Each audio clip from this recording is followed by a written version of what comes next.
హల్లెలూయా హల్లెలూయా. మన ప్రభువును రక్షకుడైన యేసుక్రీస్తు యొక్క నామమునకు మహిమ కలుగును గాక. మనం అలాగే నిలబడి ఉండగా దేవుని వాక్యాన్ని చదువుకున్నాము.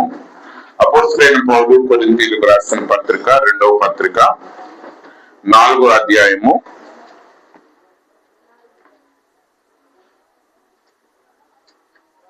16వ వచనం నుండి కొన్ని వచనాలు మనం చదువుకున్నాము. అపోస్తలుడైన పౌలు కొరింథీయులకు రాసిన 2వ పత్రిక 4వ అధ్యాయం 16వ వచనం నుండి కొన్ని వచనాలు చదువుతాను, జాగ్రత్తగా ఆలకించండి.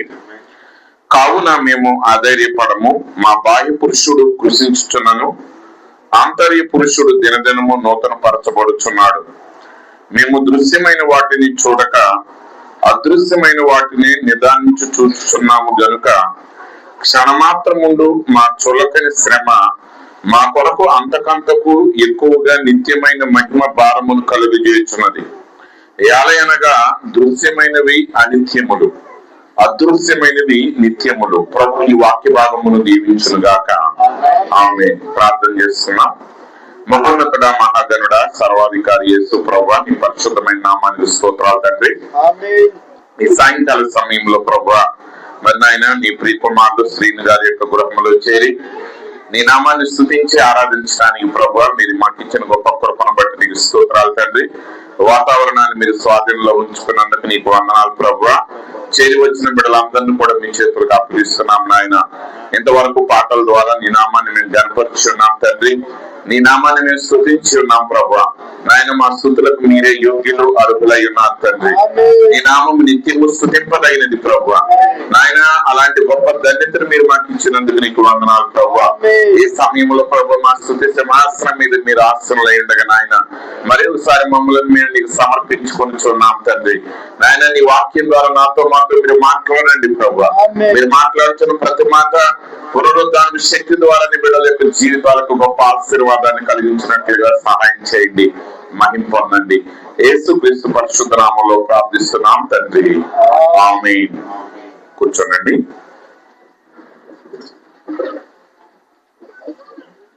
మన ప్రభువును రక్షకుడైన యేసుక్రీస్తు యొక్క నామములకు మహిమ కలుగును గాక. ఈ సాయంకాల సమయంలో మరి ఈ రీతిగా మనం కూడుకుని దేవుని నామాన్ని స్తుతించడానికి మరి దేవుడు అనుగ్రహించిన సమయాన్ని బట్టి దేవుడికి వందనాలు తెలియపరుస్తున్నాను. మరి అలాగే ఈ కూడికని ఏర్పాటు చేసిన కుటుంబాన్ని కూడా ప్రభు యేసుక్రీస్తు యొక్క నామంలో నా శుభములు తెలియపరుస్తున్నాను. మరి అలాగే ప్రేమతో ఆహ్వానించి మీ మధ్య వాక్యాన్ని ప్రకటించడానికి మరి సమయం ఇచ్చిన దైవజనులు స్థానిక సంఘ కాపరి మరి పాస్టర్ జీవన్ గారికి నా యొక్క ప్రత్యేకమైన వందనాలు తెలుస్తున్నాను. అలాగే మన మధ్య దైవజనులు పాస్టర్ దేవమందిరం గారు ఉండటం చాలా సంతోషం, వారికి కూడా నాకు ప్రత్యేకమైన వందనాలు తెలియపరుస్తున్నాను. అలాగే పాస్టర్ సాల్మన్ రాజు గారు మన మధ్య ఉండటం సంతోషం, వారికి కూడా నా యొక్క హృదయపూర్వకమైన వందనాలు. అలాగే పాస్టర్ పాల్ గారు మన మధ్య ఉండటం సంతోషం, వారికి కూడా నాకు ప్రత్యేకమైన వందనాలు తెలియపరుస్తున్నాను. హల్లెలూయా. మరి సమయంలో చదవబడిన వాక్యములో నుంచి లుకింగ్ టు ద అన్సీన్, అదృశ్యమైన దాని కొరకు చూచుట అనే అంశాన్ని మీ ఎదుటి నేను మాట్లాడాలని ఆశపడుతున్నాను. మనం చదివిన లేఖన భాగాన్ని మనం చాలా జాగ్రత్తగా గమనించినప్పుడు అపోస్తలుడైన పౌలు గారు మరి దేవుని యొక్క ఆత్మ ద్వారా ఆయన ఈ లేఖనాలు మనకు రాస్తా ఉన్నారు. నిజంగా అపోస్తలుడైన పౌలు గారి యొక్క ఆ లేఖనాలు మనం చదివినప్పుడు, ఆయన యొక్క ఉత్తరాలు, ఆయన ప్రసంగాలు మనం చదివినప్పుడు మరి చాలా మంది ఏమనుకుంటారంటే సహజంగా ఆయన ఈ లోకములో గొప్ప ఉన్నతమైన భాగ్యమును కలిగి ఉన్నాడని అనుకుంటారు. కానీ ఆయన ఎన్నో శ్రమల మధ్య, ఎన్నో ఇరుకుల ఇబ్బందుల మధ్య ఆయన అన్నడు కూడా ఆయన ఎదుర్కొన్న ఇబ్బందుల గురించి, శ్రమల గురించి ఆయన మాట్లాడలేదు. కానీ దేవుని యొక్క సన్నిధిలో ఆయన మనం వెంబడించడం ద్వారా మనకు కలిగే ఆశీర్వాదాల గురించి ఆయన అత్యధికంగా మాట్లాడి ఉన్నాడు. ఈరోజు మనం కూడా యేసుక్రీస్తుని విశ్వసించి ఆయన మార్గంలో మనం నడుస్తా ఉన్నప్పుడు మనం ఖచ్చితంగా గ్రహించాల్సింది ఏంటంటే దేవుడు ఆయన ఏదైనా చేయగలిగిన సమర్థుడై ఉన్నాడు. ఈరోజు లౌకిక ప్రపంచంలో కూడా కొన్ని మాటలు వాడుతున్నారు. Think out of box, think out of box. తర్వాత చదువుకున్న వాళ్ళు తెలుసు క్వాంటమ్ ఫిజిక్స్. ఈ క్వాంటమ్ ఫిజిక్స్ అనేది ఏంటంటే ఈ మధ్య ఇప్పుడు క్వాంటమ్ కంప్యూటర్స్ గురించి కూడా మాట్లాడుతున్నారు చాలా మంది. కానీ ఈ క్వాంటమ్ ఫిజిక్స్ అనే దాన్ని అసలు స్టార్టింగ్ లో వీళ్ళు సిలబస్ నుంచి తీసేశారు. ఎందుకంటే భౌతిక శాస్త్రం ఎప్పుడు కూడా ఏం చెప్పుద్దంటే 1 కలిపితే 2 అనుకోండి, అది నిరూపించాలి, అది ఎప్పుడు అలాగే ఉండాలి. కానీ వాక్యం ఏం చేస్తుందంటే, బైబిల్ ఏం చెప్తుందంటే, వారిలో ఒంటరైన వాడు 10 వందలగును, ఎన్నిక లేని వాడు బలమైన జనమగును. వారిలో ఒకడు 1000 మందిని ధరిస్తే ఇద్దరు ఎంత మందిని ధరవాలి? 2000 మందిని తరమాలి లెక్క ప్రకారం. కానీ వాక్యం ఏం చెప్తుందంటే ఇద్దరు 10,000 మందిని జరుగుతారు. అంటే ఇప్పుడు అక్కడ లెక్కలన్నీ ఏమైపోతున్నాయి? తారుమారు అయిపోతున్నాయి. అందుకని వాళ్ళు ఏం చేశారంటే క్వాంటమ్ ఫిజిక్స్ ని పక్కన పెట్టారు. ఎందుకంటే క్వాంటమ్ ఫిజిక్స్ రెండవసారి అలాగే నిరూపించడానికి కుదరదు. క్వాంటమ్ ఫిజిక్స్ అండి రెండోసారి నిరూపించడానికి కుదరదు. ఆధ్యాత్మికత అనేది అది ఎలాంటిదంటే అది భౌతికంగా నిరూపించేది కాదు. హల్లెలూయా. అది జరిగిన తర్వాత మనిషి దాన్ని గ్రహించటమే తప్ప దాన్ని ఎవరు కూడా ముందుగానే దాన్ని వివరించలేరు. ఆ విషయాన్ని బట్టి అనేక మంది దేవుని సన్నిధిలో ఆయన విశ్వసించే విషయంలో వారు వెనకడుగు వేస్తా ఉంటారు. మనం కూడా ఇప్పుడు కూడా మన దృష్టి దేని మీద ఉంటుందంటే జరిగిపోయిన వాటి మీదే మన దృష్టి ఉంటుంది. మన కంటికి కనబడే వాటి మీదే మన దృష్టి ఉంటా ఉంటుంది. కారణం మనం కూడా ఈ మధ్య క్రైస్తవులు అందరూ కూడా ఒక ప్రశ్న వేస్తా ఉంటారు, ఏమంటే నిజంగా మనం దేవుని నమ్ముతా ఉంటే మరి మనకంటే కూడా దేవుని నమ్మని వాడు ఉన్నతమైన స్థానంలో ఎందుకు ఉంటున్నాడు? కారణం ఏంటి? నువ్వు నీ కనబడే వాటిని మీద చూసి అదే నిజమని నువ్వు నమ్ముతున్నావు. కానీ నీ కనబడని మరొక ప్రపంచం ఉంది, అది శాశ్వతమైనది, అది నిజమైనది.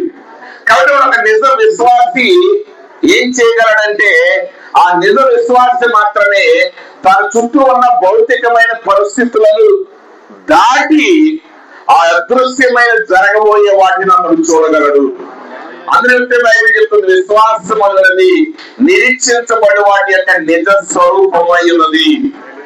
అంటే నువ్వు దేని కొరకు నిరీక్షిస్తున్నావో ఆ వస్తువు నీ విశ్వాసమే. అది ఉన్నదనే దానికి రుజువు ఏంటంటే నీ విశ్వాసం అయి ఉన్నది. కాబట్టి ఆ క్వాంటమ్ ఫిజిక్స్ ఏం చెప్తుందంటే నువ్వు ఒక ఆటం నువ్వు చూసేటప్పుడు, ఆ కణాన్ని నువ్వు చూసేటప్పుడు ఆ కణం ఎలా ఉంటుంది అంటే అది లోకంలో చెప్పేది, కానీ అది నువ్వు చూసిన దాన్ని బట్టి అక్కడ ఉంటుంది అంటారు. నువ్వు చూసిన దాన్ని బట్టి అక్కడ ఉంటుంది. నువ్వు చూడనప్పుడు అది ఎలా ఉందో దాన్ని ఎవరు కనుగొనలేరు. ఎందుకని? ఎవరు చూడనప్పుడు అది ఎలా ఉందో ఎవరికి తెలియదు. కానీ నువ్వు చూసినప్పుడు అది నువ్వు చూసే విధానాన్ని బట్టి ఆ కణం ప్రవర్తిస్తూ ఉంటుంది. కానీ ఇక్కడ అపోస్తలుడైన పౌలు గారు ఏమంటున్నాడంటే మనము అధైర్యపడము.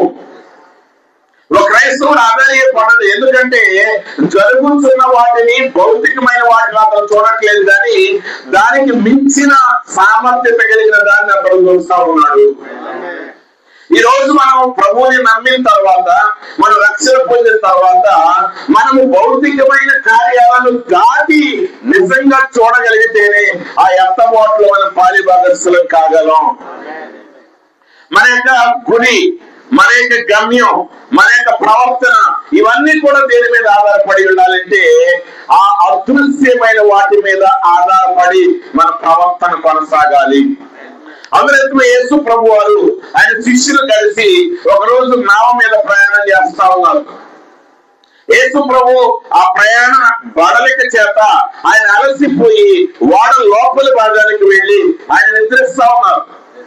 అకస్మాత్తుగా గొప్ప తుఫాను చెలరేగింది, గొప్ప అలలు రేగుతున్నాయి. ఆ శిష్యులు వారిలో చాలా మంది జాలర్లు. వారు సముద్రంలో జన్మించారు, సముద్రంలో వారు జీవించారు. ఆ పరిస్థితుల్లో వాళ్ళకి అనుభవమే కాబట్టి ఆ యొక్క పరిస్థితుల్లో ఆ లోపలికి వచ్చిన నీరంతటిని బయటకు తోడువేస్తూ ఆ నామని చక్కపరచడానికి వారి ప్రయత్నాలన్నీ వారు చేశారు. వాళ్ళ ప్రయత్నాలన్నీ కూడా విఫలమైపోయాయి. ఎప్పుడైతే ఆ ప్రయత్నాలు విఫలమయ్యాయో వాళ్ళు వెంటనే భయపడిపోసాగారు. ఎందుకంటే మొదటిగా వర్షానికి ఏ జాలని భయపడ్డావు. వర్షానికి సముద్రంలో ప్రయాణించే వాడికి అసలు పెద్ద సమస్య కాదది. కానీ అతని ప్రయత్నాలు కూడా విఫలమైన తర్వాత అతనికి భయం అనేది రావడం జరుగుతుంది. మనం కూడా చాలా సార్లు మనకు సమస్యలు ఎదురైనప్పుడు వెంటనే భయపడకపోవచ్చు. ఈ సమస్యను మనం పరిష్కరించగలం, లేకపోతే ఈ సమస్యకు మనం పరిష్కరించగలిగిన విధానం మనకు తెలుసు అనుకున్నప్పుడు మనలో భయం కలగదు. కానీ నువ్వు అనుకున్నవన్నీ కూడా విఫలమైపోవటం మొదలుపెట్టినప్పుడు మనిషికి ఏం కలుగుతుందండి? భయం కలుగుతుంది. ఇప్పుడు ఆ శిష్యులు భయపడిపోసాగారు. వాళ్ళలో వెంటనే వాళ్ళకి జ్ఞాపకం వచ్చింది, యేసు ప్రభు లోపల ఉన్నారని. ఆ యేసు ప్రభు దగ్గరికి వెళ్ళి ఆయన ఎలా లేపి ఆయన అంటున్నారు, బోధకుడా మేము నశించిపోతున్నాం, నీకు చింత లేదా? చూసారా, ఆయన్ని మన యొక్క స్పందన బట్టే, మన యొక్క హృదయంలో మన యొక్క నమ్మకాన్ని బట్టే మన యొక్క మాటలు బయటపరుస్తాయి. ఆయనకి చింత లేదా అని ఆయన్ని అడుగుతున్నారు. యేసు ప్రభు ఆయన స్టార్టింగ్ ప్రసంగంలో ఏం చెప్పారు? మీకు ఆహారం కావాలని మీ తండ్రికి తెలుసు, మీకు వస్త్రాలు కావాలని మీ తండ్రికి తెలుసు, మీకు నివాసం కావాలని ఆయనకి తెలుసు. అన్ని జనులు వీటన్నిటి గురించి చింతిస్తాడు, కానీ మీరు చింతించాల్సిన అవసరం లేదు. ఆయన మిమ్మల్ని కాపాడుతున్నాడు. ఆ యొక్క పిచ్చుకల్ని కాపాడేవాడు ఆయనే. ఆయన మిమ్మల్ని కాపాడుతున్నాడు. మీరు అనేక మంచి పిచ్చుకల కంటే శ్రేష్ఠులై ఉన్నారు అన్నాడు. అని ఇప్పుడు ఈ ప్రసంగాలన్నీ ఇలా సరదాగా కూర్చొని చెప్పుకునేటప్పుడే పనిచేస్తాయి. కానీ నడి సముద్రంలో అలలు రేగుతా ఉన్నప్పుడు, వాడ స్వాధీనం తప్పినప్పుడు, ప్రయత్నాలన్నీ విఫలమైనప్పుడు ఈ కొటేషన్లన్నీ పనిచేయాలి. వచ్చిన సమస్య అదే. మామూలుగా ఇక్కడ కూర్చున్నంత సేపు అందరూ మంచి మంచి మాటలు మాట్లాడుతూ ఉంటాం. ఓ పరిశుద్ధులారా, ఓ సహోదరులారా, ఓ సహోదరులారా, ఓ దేవుడు మిమ్మల్ని దీవించును గాక అంటా ఉంటారు. మరి కొంచెం ఇక ఈ వాతావరణం వెళ్ళిపోగానే ఇక చూసావా ఆమె ఏ చీర కట్టుకొచ్చిందో, లేకపోతే ఏమే ఎట్ట చేసిందో, ఈయన ఎట్ట అంటాడు, ఇవన్నీ బయటకు వస్తాయి. అంటే ఏమవుతుంది, మనం ఏదైతే కలిగి ఉన్నామో దాన్ని నిలుపుకోలేకపోతున్నాం ఎక్కువసేపు. ఇప్పుడు ఆ శిష్యులు భయపడిపోసాగారు. యేసు ప్రభువును వారు లేపినప్పుడు వారు అంటున్నారు, అయ్యా మేము నశించిపోతున్నాం, నీకు కలవరం చింత లేదా అన్నప్పుడు ఆయన వారు లేచి వారితో అంటున్నాడు, అల్ప విశ్వాసులారా ఎలా సందేహించుతారని ఆయన వారిని గద్దించాడు. సహజంగా భయపడిన వాడిని నువ్వేం చేయాలి? ధైర్యం చెప్పాలి. భయపడిన వాడికి ఏం చెప్పాలి? ధైర్యం చెప్పాలి. అతన్ని ఆదరించాలి. అయ్యా మీకేం భయం లేదురా, నేను వచ్చేస్తాను. కానీ యేసు ప్రభువుని గద్దించాడు. ఎందుకు గద్దించాడు? వారి యొక్క అల్ప విశ్వాసాన్ని బట్టి. అల్ప విశ్వాసం ఎందుకని? వాళ్ళు కూడా పరిస్థితుల్లో వస్తున్నారు. వారు కూడా ఒక సాధారణమైన వ్యక్తుల్లాగా వారి చుట్టూ ఉన్నటువంటి వీటిని వస్తున్నారు, కానీ దానికి మించిన సమర్థత వారిలోనే ఉన్న సంగతి వారు మర్చిపోయారు. అందరి బైబిల్ చెప్తుంది, యేసుని మృతుల్లో నుండి లేపిన ఆత్మ మీలో నివసిస్తున్నాయనలా. ఈరోజు మనలో ఏముందండి? యేసు క్రీస్తుని మృతుల్లో నుండి లేపిన ఆ పరిశుద్ధాత్మ ఈరోజు మనలో ఉంది.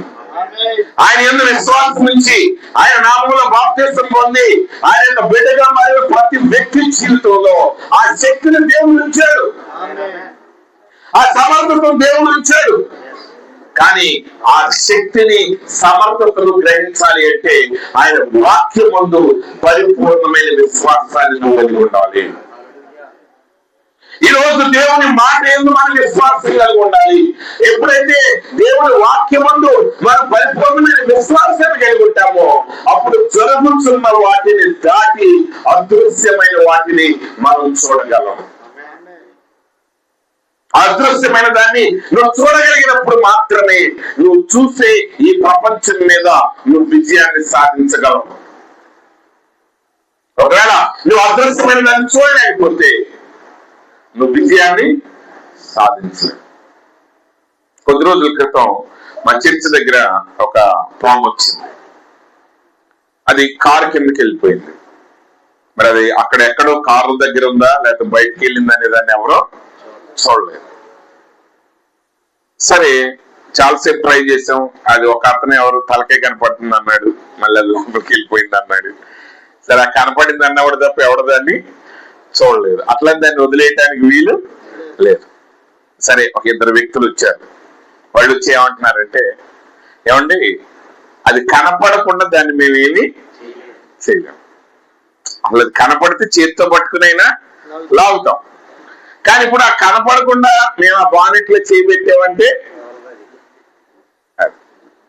అది కంటికి కనబడితే ఏ పరిస్థితుల్లో ఉన్నా ఏదైనా చేయగలం, కానీ అది కనపడకపోతే నేనేమి చేయలేం.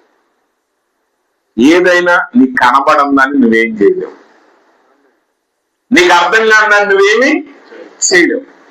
కాబట్టి ఈ రోజు మనకు కావాల్సింది ఏంటంటే వాక్యమును సంపూర్తిగా విశ్వసించుట. ఆ వాక్యాన్ని విశ్వసించినప్పుడు ఆ వాక్యము మనం దేవుడు ఆ పనిని చేయడానికి సమర్థుడని మనం నమ్మినప్పుడు అదృశ్యమైన దాన్ని నువ్వు నమ్మగలవు. అబ్రాహాముకి వృద్ధాప్యం వచ్చింది, కానీ దేవుడు ఆయన కుమారుని ఇస్తానని వాగ్దానం చేశాడు. ఆ వాగ్దానాన్ని ఆయన నమ్మాడు. ఒకవేళ అనేక మంది అబ్రాహాముని ప్రశ్నించవచ్చు, ఖచ్చితంగా ప్రశ్నించారు. జనాలు ప్రశ్నించడమే కాదు, ఆయనకు కూడా ఆ ప్రశ్న వచ్చి ఉంటది. అయితే ఆయన ఎందుకు నమ్మాడు? బైబిల్ చెప్తుంది, ఆయన శరీరం మృతతుల్యమైపోతూ ఉన్నప్పటికీ, శారా గర్భం మృతతుల్యమైపోతున్నప్పటికీ ఆయన విశ్వాసమందు బలహీనుడు కాలేదంట. ఎందుకు కాలేదు బలహీనుడు?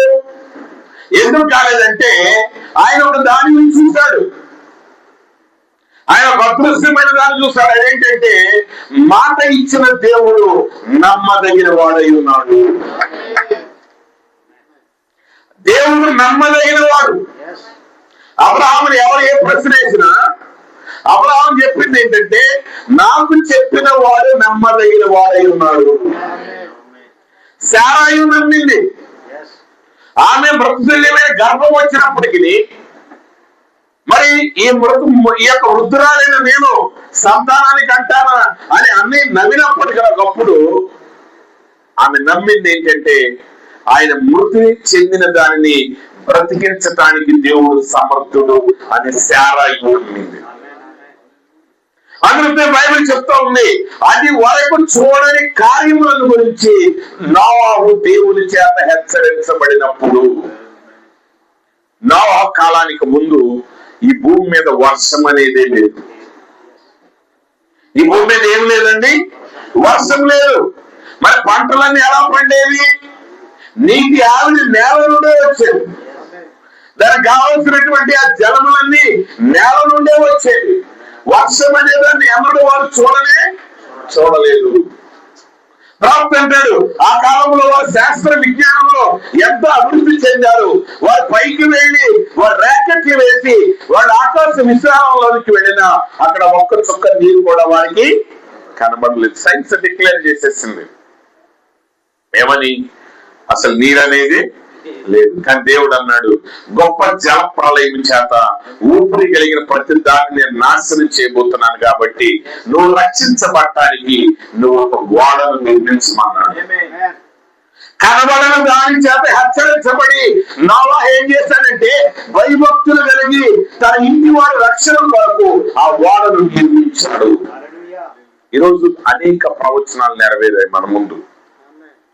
కొన్ని లక్షల వందల వేల ప్రవచనాలు నెరవేరుతూనే ఉన్నాయి. వీటన్నిటి మధ్య ఈరోజు మన ఆధ్యాత్మిక జీవితాన్ని మరింత జాగ్రత్తగా మనం నిర్మించుకోవాలో మనం గమనించవలసిన వారమై ఉన్నాం. ఈ రోజు నువ్వు దేన్ని చూస్తున్నావు? నిజమైన ప్రియమైన విశ్వాసి, నువ్వు యేసుక్రీస్తుని విశ్వసించినప్పుడు నువ్వు చూడవలసింది పరిస్థితులు కాదు, ఆ పరిస్థితుల్ని మార్చగలిగిన దేవుని శక్తి నువ్వు చూడగలగాలి. యేసు శిష్యుని గద్దించాడు. ఈరోజు నిజంగా అనేక సార్లు విశ్వాసులు మీరు కష్టాలతో ఉండి మీరు కన్నీరు గారుస్తూ భయంతో కేకలు వేసినప్పుడు ఆయన ఆదరణ కంటే కూడా గద్దింపు ఎక్కువ వస్తుంది మనకి. ఆయన వారిని గద్దించాడు. ఆయన గద్దించి ఆ ఓడ అమరం మీద కాలు పెట్టి ఆ సముద్రాన్ని ఆయన గద్దించగా ఆ సముద్రం మిక్కిలి నిర్మలమైపోయింది.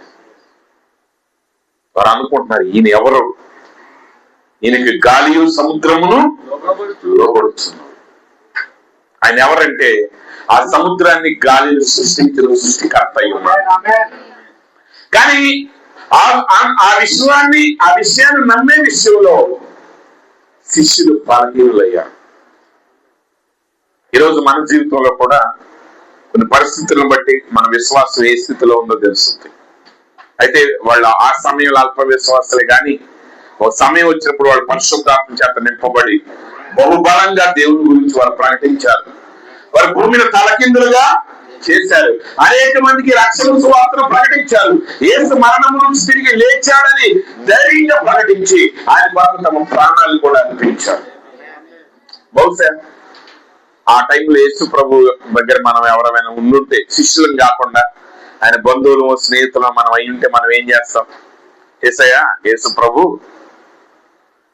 ఈ యొక్క శిష్యుల్ని తీసిపారేవయ్యా, వీళ్ళు ప్రతిదానికి భయపడతా ఉంటారు, వీళ్ళనే ఎంట పెట్టుకుని నువ్వేమి చేస్తానంటాం. కానీ యేసు ప్రభు వాళ్ళని గద్దించిన ఆయనకి తెలుసు తర్వాత ఏం జరగబోతుందో. వారి యొక్క జీవితాలు ఎంత బలంగా ఆయన కొరకు నిలబడబోతున్నాయో ఆయన చూశాడు. కాబట్టి వారి బలహీనతలో కూడా వారిని సహించి వారిని ఆయన ముందుకు కొనసాగించాడు. ఈరోజు మన జీవితంలో మనం కనబడేదానిగా చూడాల్సింది. అందులో ప్రవక్త అంటూ ఉంటాడు, ఈ రోజు ఇక్కడ అనేక మంది ఆ చక్రాల కుర్చీలో ఉన్నారు, లేకపోతే అనేక మంది ఆ వ్యాధి పడకల మీద ఉన్నారు. కానీ నువ్వేం కాబోతున్నావు అనేది నువ్వు దేవుని చూస్తున్నావు అన్న దాని మీద ఆధారపడి ఉంది. ఈ రోజు నువ్వు రోగాన్ని చూస్తున్నావా, లేకపోతే రోగాన్ని కుదర్చగలిగిన ఆ పరమ వైద్యుడిని చూడగలుగుతున్నావా? ఈ రోజు మనం చూసే దాని మీద ఆధారపడి ఉంది. నువ్వు దేని కొరకు ఎదురు చూస్తున్నావో అదే నువ్వు పొందుకుంటావు. అందులో యోగంటున్నాడు, మహాపరిశుద్ధుడైన యోగం అంటున్నాడు, నేను దేనికి భయపడ్డాను, ఏం జరుగుతుందని నేను భయపడ్డాను, అదే నాకు సంభవించింది. ఎందుకు ఆయనకు సంభవించింది? ఎందుకు సంభవించిందంటే ఆయనకు వచ్చి పడుతుందేమోనని ఆయనకు భయం.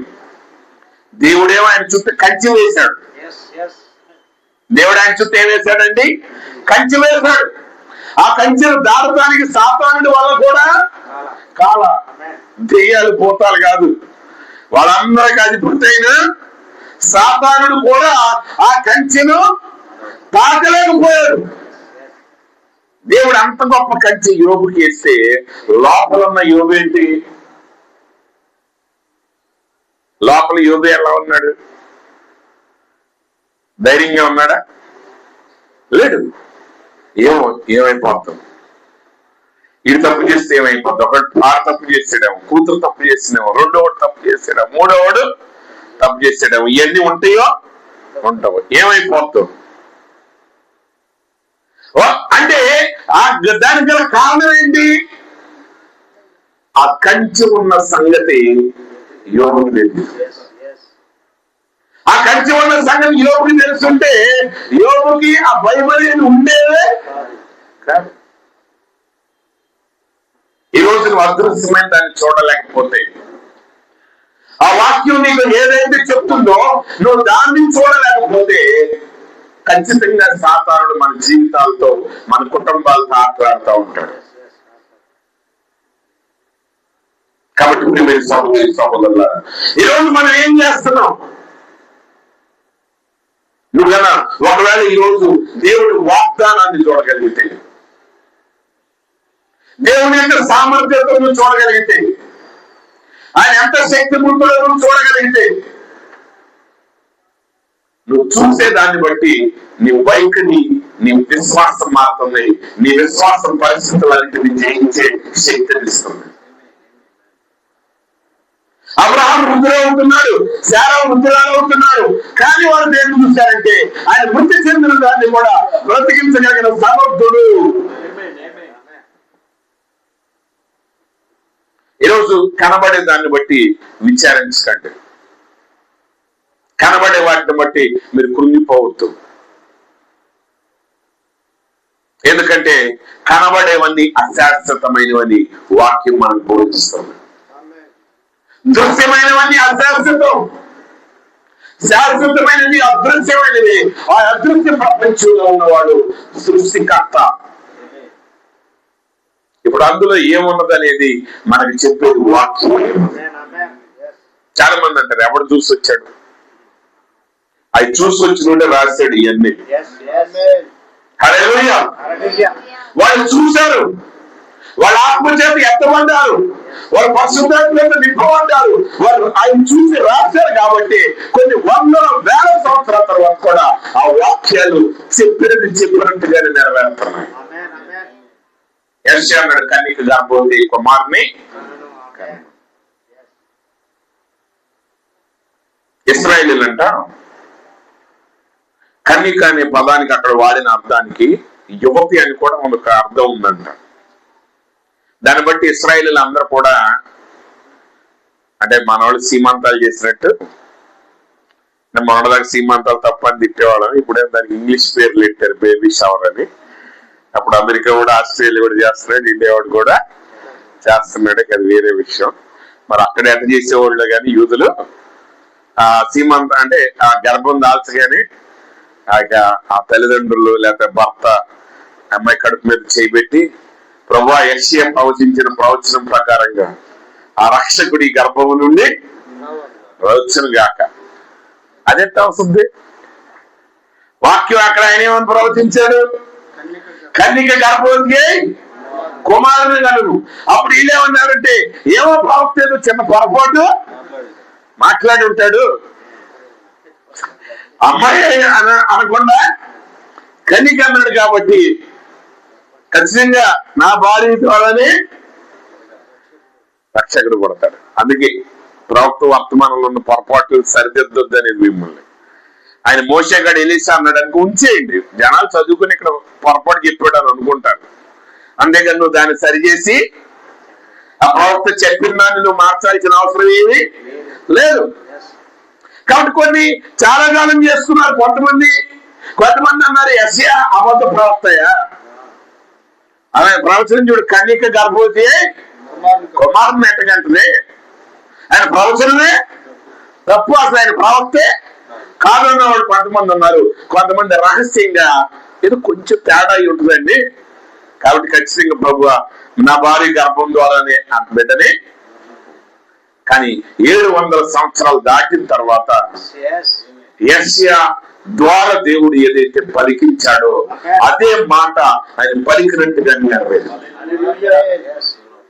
ఆ నక్షత్రాల గురించి బిలాము 1000 సంవత్సరాలకు ముందే చూశాడు. పూర్వదేశపు జ్ఞానులు ఆ నక్షత్రాన్ని చూడకముందే, ఆ నక్షత్రం అనేది ఉనికిలోకి రాకముందే 1000 సంవత్సరాలకు ముందు ప్రవక్త అయిన బిలాము నక్షత్రాన్ని చూశాడు.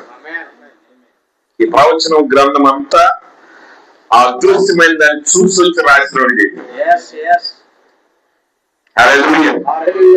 వాళ్ళు చూసి వచ్చారు కాబట్టి అంత ధైర్యంగా రాశారు, వారు చెప్పారు, అది చెప్పినట్టుగా నెరవేరుతారు. మీరు ప్రవక్త యొక్క జీవిత చరిత్ర, సహజాతీతం అనే పుస్తకాలు కానీ మీరు చదివి ఉంటే, ఆ పుస్తకాలు నేను తర్జుమా చేశాను తెలుగులో. ఆయన కొంతమంది రోగుల గురించి ఆయన ప్రార్థన చేసేటప్పుడు కొంతమంది పేషెంట్లు ఉండేవాళ్ళు అనమాట. ఆ రోగుల గురించి వివరించేవాళ్ళు. అక్కడ ఒక అమ్మాయి ఉండేది, అప్పట్లో క్షయవ్యాధి వస్తే శానిటోరియం అంటారనమాట అప్పట్లో.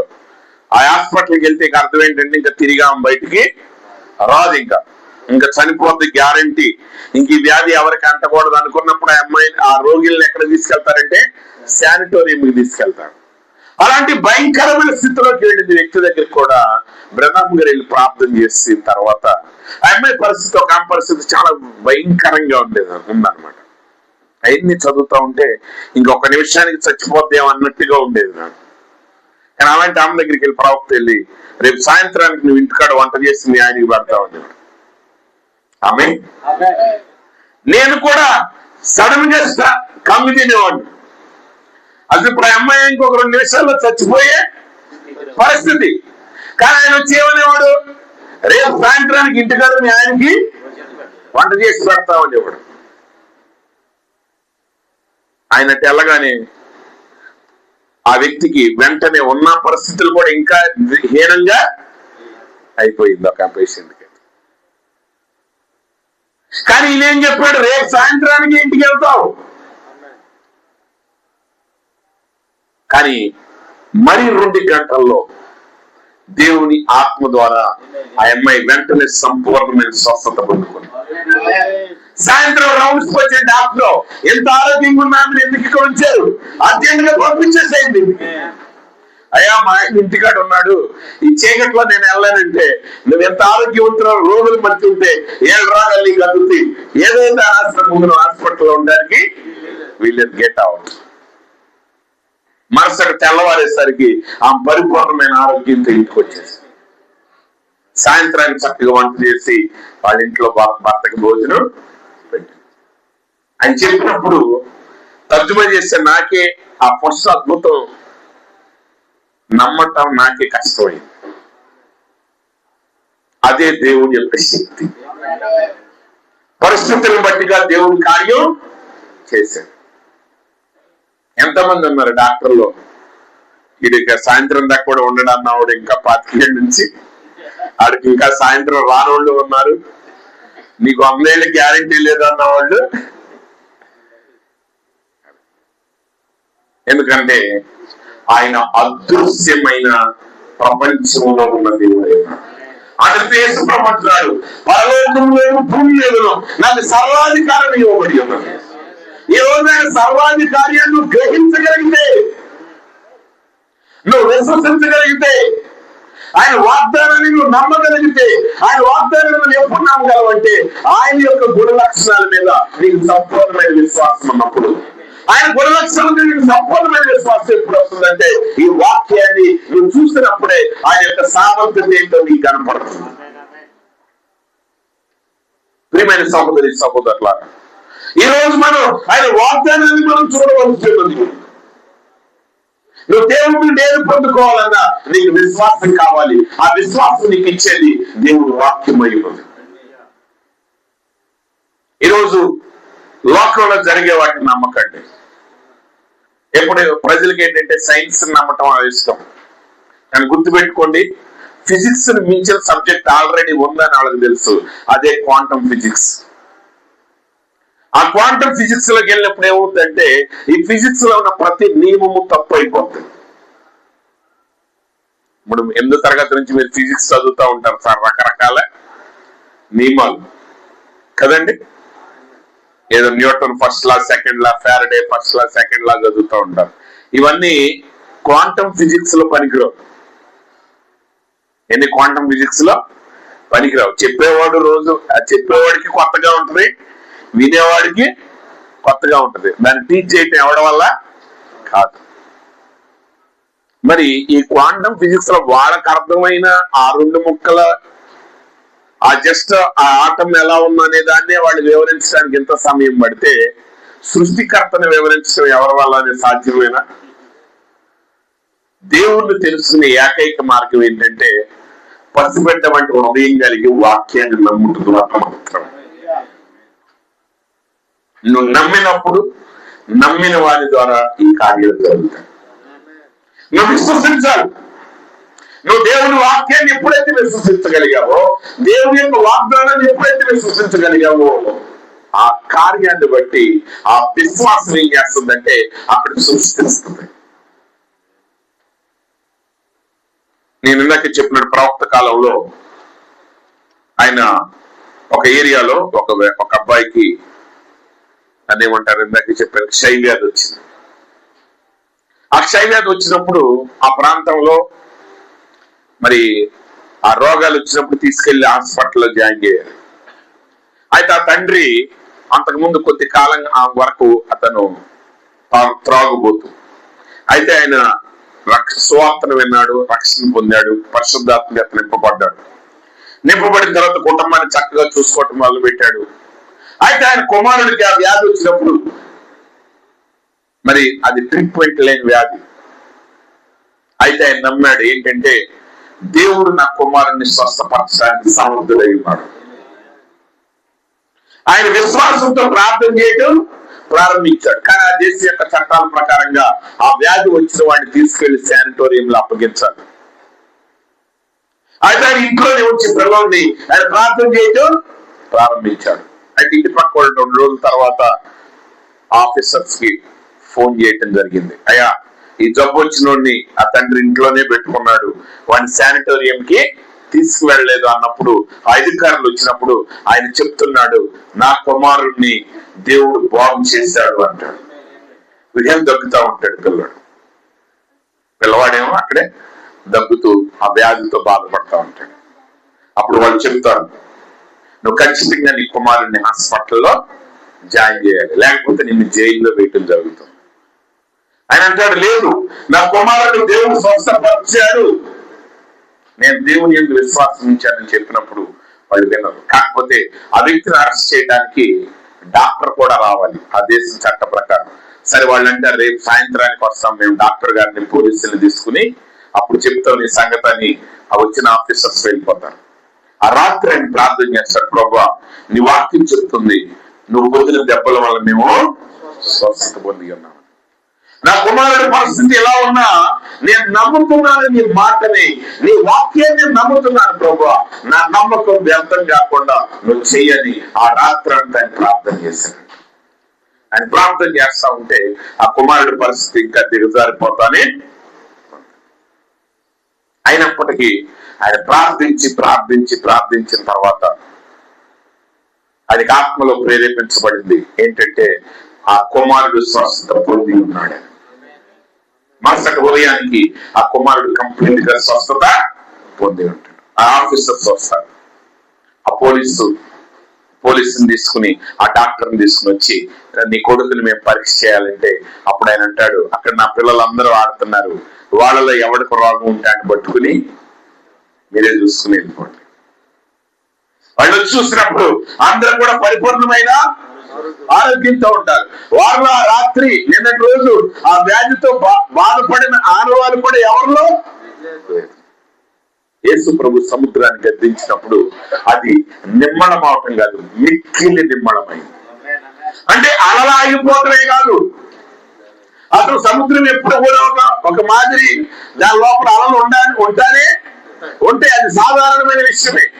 కానీ తుఫాను ద్వారా రేగిన అలలే కాదు, అసలు సాధారణంగా చలన కూడా లేకుండా అది ఒక సరస్సులో ఉన్నట్టు మిక్కిలి నిమ్మలమైపోయింది. ఈరోజు నీ జీవితంలో పరిస్థితులని మింగి వేసేటట్టుగా ఉన్నా ఆ సమస్యల గురించి ఆలోచించడం మానేయండి. ఆ సమస్యల మీద అధిపతి గురించి ఆలోచన చేయండి. వాటిని మార్చగలిగిన శక్తి కలిగిన దేవుని గురించి మీరు ఆలోచన చేయండి. ఎందుకంటే విశ్వాసం లేకుండా నువ్వు దేవుని దగ్గర నుంచి ఏమీ పొందుకోలేవు. అందులో ప్రవక్త అంటాడు, when a man once catches that vision of the invisible God and know that he is always present, there is something that stabilizes that man's thinking. అదృశ్యమైన దేవుణ్ణి ఒక వ్యక్తి చూడగలిగినప్పుడు మాత్రమే అతని ఆలోచన సక్రమమైన విధానంలో కొనసాగుతుంది. ఈరోజు మనందరం కూడా ఒక చిన్న సమస్య రాగానే ప్యానిక్ అయిపోతాం. ప్యానిక్ అంటే బేతా ఉంటుంది, ఏదో జరుగుతుందని ఒక భీతి. ఆ భీతికి గల కారణం ఏంటంటే నిజం తెలియకపోవటం.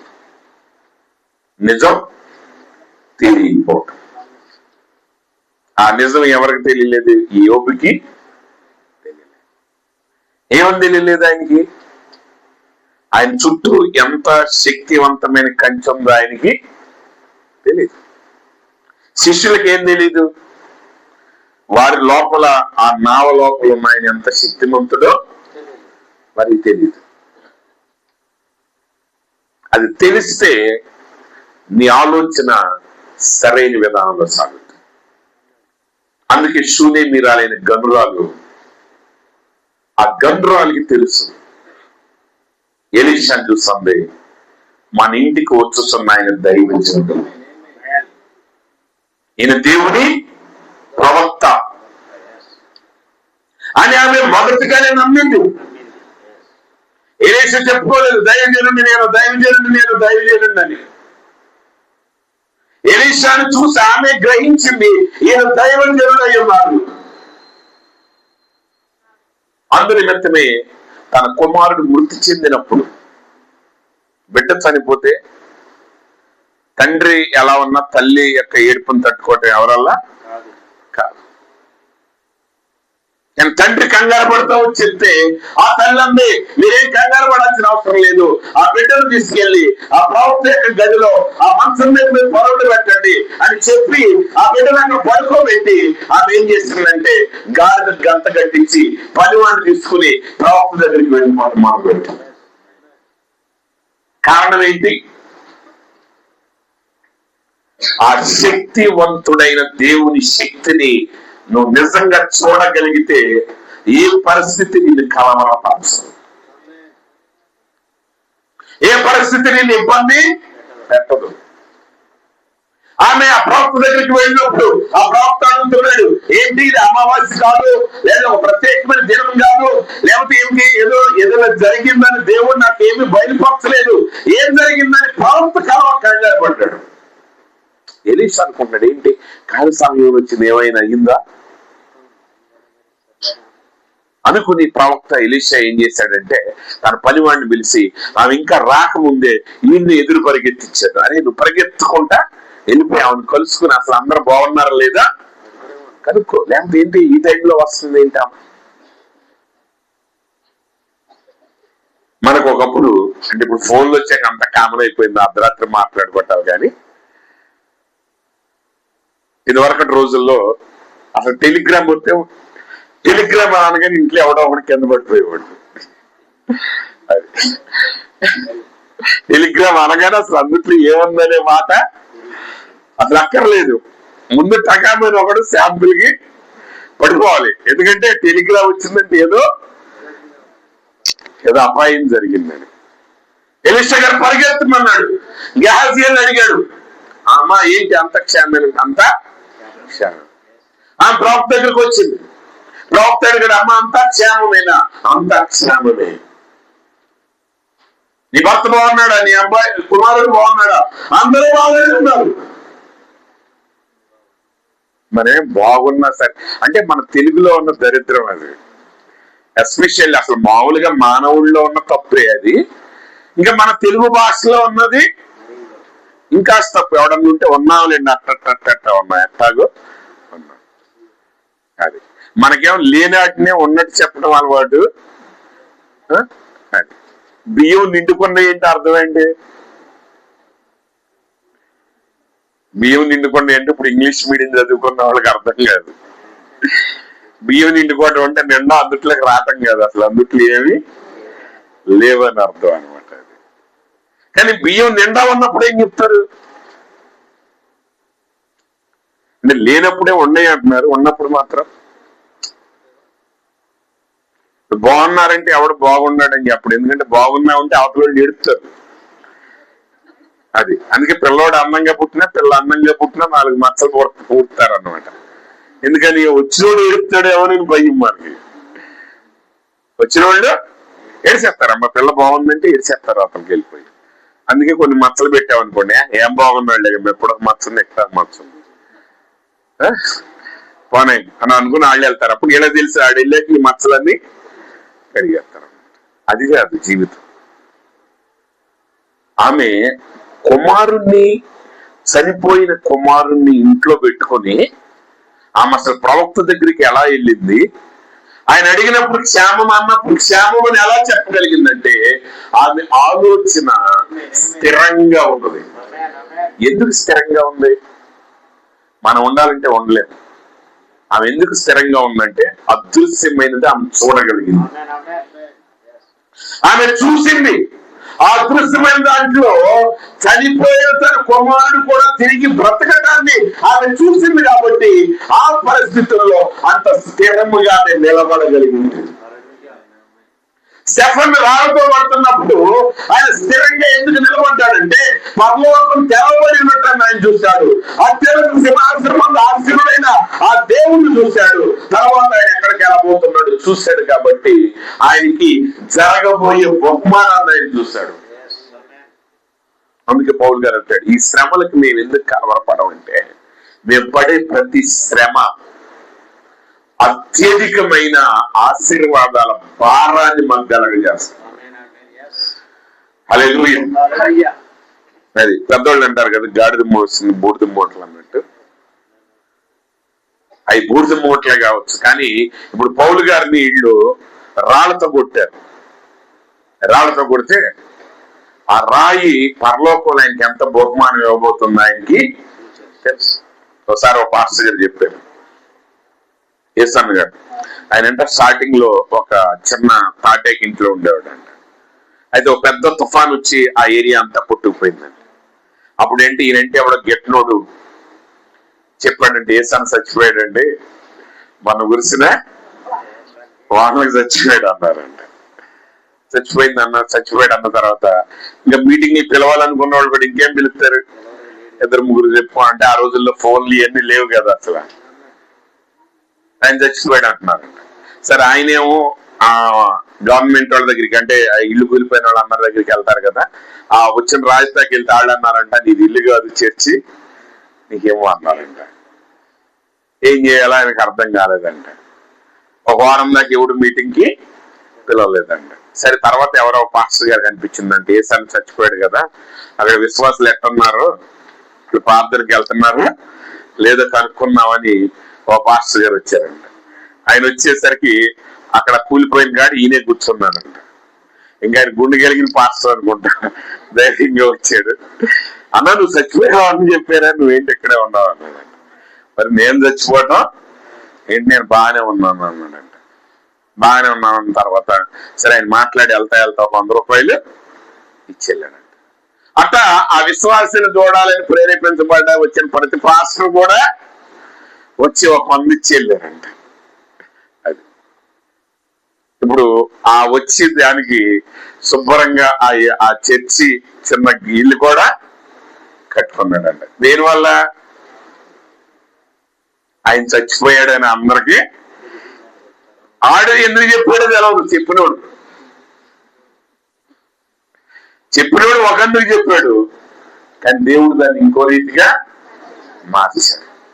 అందులో యోసేపు అంటాడు, మీరు నాకు కీడు చేయ ఉద్దేశించితిరి కానీ, వాళ్ళు కీడు చేయాలనుకున్నారు కానీ దేవుడు దానిని మేలుగా మార్చాడు.